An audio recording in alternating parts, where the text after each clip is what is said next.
Some phones try to impress with specs, others with hype. But this one does something different.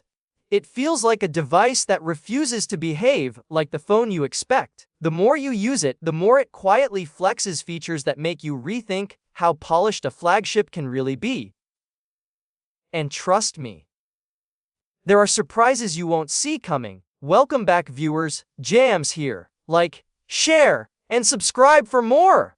After a month with the Vivo X300 series, the first thing that hits you isn't the new design, the massive camera bump, or even the display.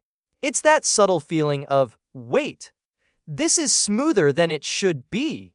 The new Origin OS finally delivers the premium polish that Vivo kept hinting at for years, and you feel it instantly in animations, app transitions, and those tiny interactions that make a phone fun to use. The build feels premium and unexpectedly comfortable, with the matte finish giving it a grip you stop noticing only because it works so well. The big camera island becomes a natural finger rest, which is hilarious considering how intimidating it looks at first. And even though it uses armor glass instead of Gorilla Glass, I've somehow avoided scratches while going case-less the entire month. The display is one of the brightest I've tested this year, and the stereo speakers pull off that. Wow, this is louder than it should be. Moment more often than expected. Even with no anti-reflective coating, outdoor visibility holds up shockingly well. But the real magic, the cameras. Switching between lenses feels like jumping between 3 different pro tools instead of 3 different phone lenses. The zoom stays consistent, the color science stays stable, and the portraits at 85 nms are honestly addictive. Night mode barely struggles, and the AI flash portrait trick feels like a tiny studio light hiding inside the phone. Video holds up just as well.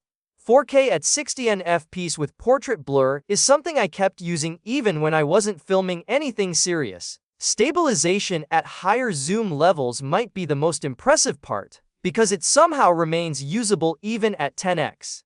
And the battery, let's just say, I stopped checking it because it refused to drain. The 6510 mAh cell lasts long enough to make you forget what the charging animation looks like until you finally plug it in and watch 0 to 100 jump in under an hour. If there's one thing clear after using this phone daily, it's that Vivo didn't just upgrade features.